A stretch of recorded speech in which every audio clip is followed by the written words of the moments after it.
She didn't fall because she was careless. She fell because the bathroom light burned out 3 days ago, and she didn't want to bother anyone. That's it.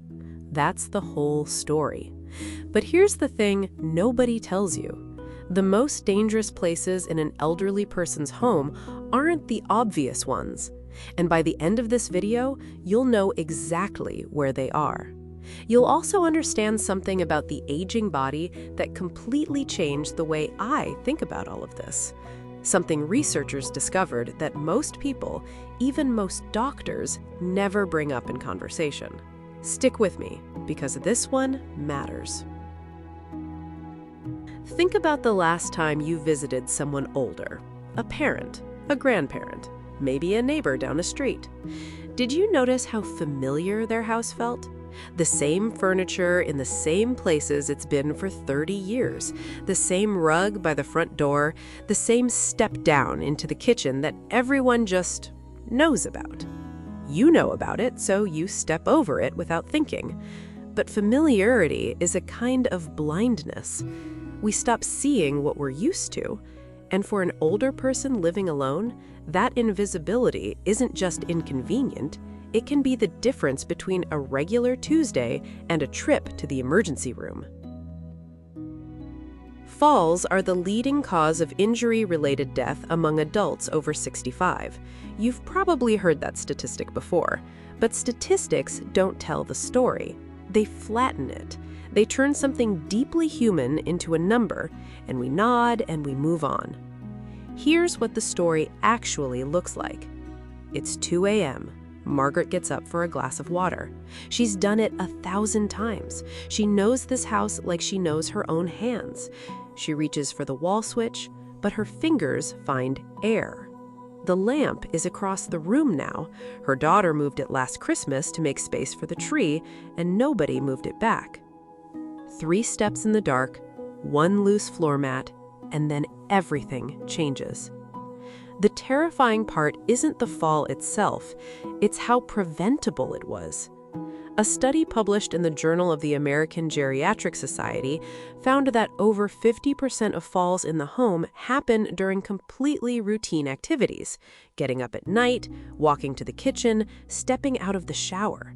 Not during anything unusual, during the ordinary moments of an ordinary day. The danger isn't extraordinary. That's exactly what makes it so hard to see. So let's look at the places that hide in plain sight. Let's actually walk through the house. The bathroom first. Wet surfaces, slippery tile, a bathtub with a high edge that requires a kind of balance that used to feel effortless, but quietly, gradually, stopped feeling that way. Grab bars aren't just hardware. They're a handshake between the house and the person living in it, a quiet agreement that says, "I've got you." Installing them beside the toilet, inside the shower, along the tub, these aren't admissions of weakness, they're acts of care. Non-slip mats, a shower chair, a handheld shower head that removes the need to twist and reach and balance all at once. These aren't signs that someone is aging, they're signs that someone is loved. And yet, most bathrooms don't have them, not because people don't care, but because nobody sat down and thought it through. Now the hallways. This is where darkness does its damage. Nightlights, the small, simple, almost forgettable plug-in kind, placed in every hallway, in the bathroom, at the top and bottom of the stairs. Those tiny things have prevented more injuries than almost any other single change. You can get them for a few dollars. They come on automatically. They ask nothing of anyone. And yet, so many homes don't have them.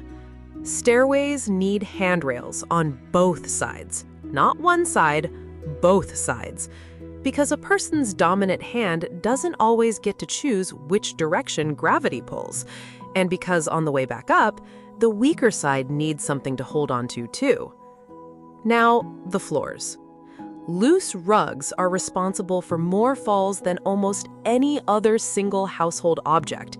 They curl at the edges over time, they slide on hardwood, they catch a shuffling foot at exactly the wrong moment.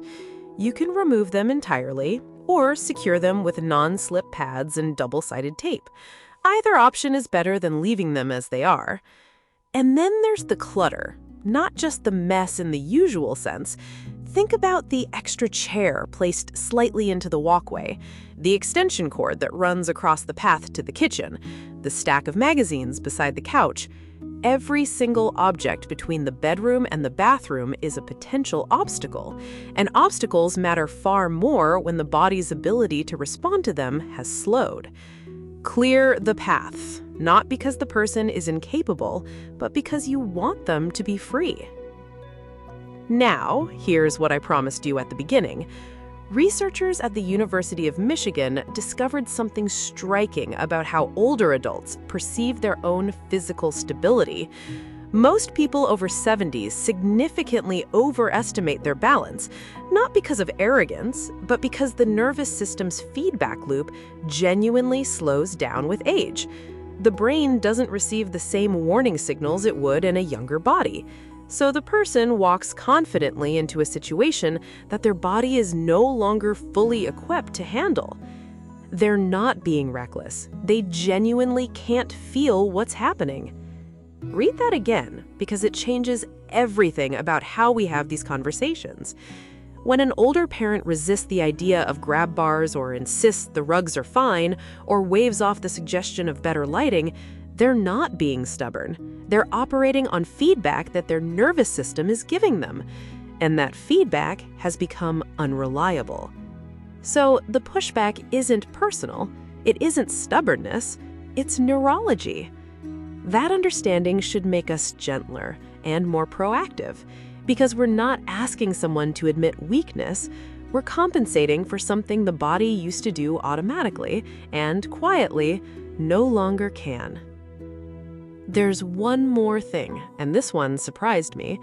We spend most of our time focused on the physical environment, the floors, the lighting, the grab bars.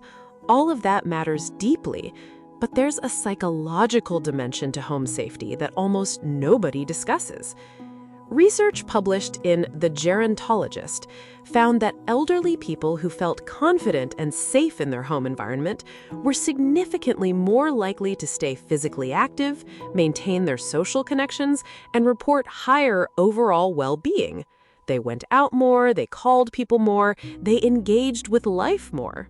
And the reverse was equally true. Those who feared falling, even if they hadn't fallen, became less mobile, more isolated, less willing to move around their own home freely. And that restriction led directly to the muscle weakness, the loss of coordination, the social withdrawal, the very decline they were trying so hard to avoid. The fear of falling is, in a very real sense, as dangerous as falling itself. So when we modify a home for safety, we're not just reducing physical risk, we're giving someone back their confidence. We're telling them through every grab bar and every cleared hallway and every small nightlight, this space was built for you. You belong here. You can move through it freely. That is not a small thing. That is enormous. There are two more areas worth mentioning, ones that don't get enough attention. Medications. Many falls have nothing to do with the floor or the lighting. They happen because the person felt dizzy or disoriented, and the cause was a medication side effect. A simple pill organizer reduces missed doses and accidental doubles. An updated medication list reviewed by a pharmacist or doctor can catch dangerous combinations. These conversations, quiet, practical, 5 minutes long, have prevented falls that no grab bar ever could. Vision.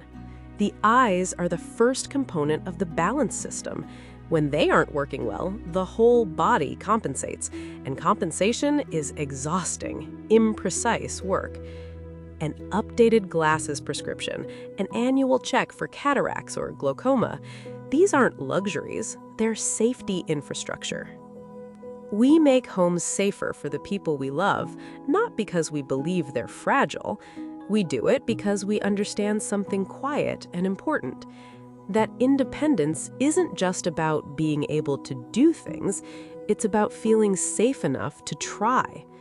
It's about waking up at 2 a.m. and knowing the path to the kitchen is clear. It's about stepping into the shower and trusting the floor beneath your feet. It's about moving through your own home, the home you've lived in for decades, the home that holds every memory, and feeling like it still belongs to you. A grab bar beside the tub is a small thing. So is a nightlight in the hallway. So is removing a rug with a curling edge.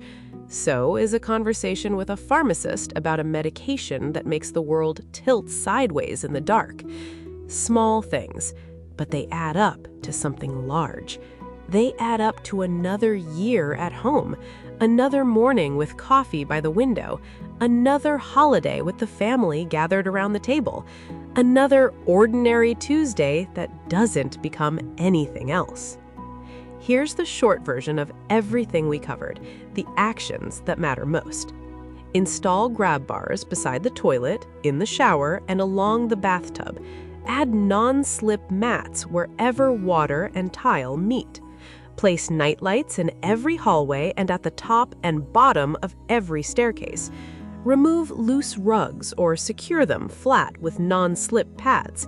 Clear all walking paths between rooms. Add handrails to both sides of all staircases. Review medications with a doctor or pharmacist for anything that affects balance. Schedule an annual vision check. None of these changes are expensive. Most can be done in a single afternoon, and the return on that investment isn't something you can calculate. You can't protect the people you love from time, but you can make sure the place they call home is always, quietly, on their side.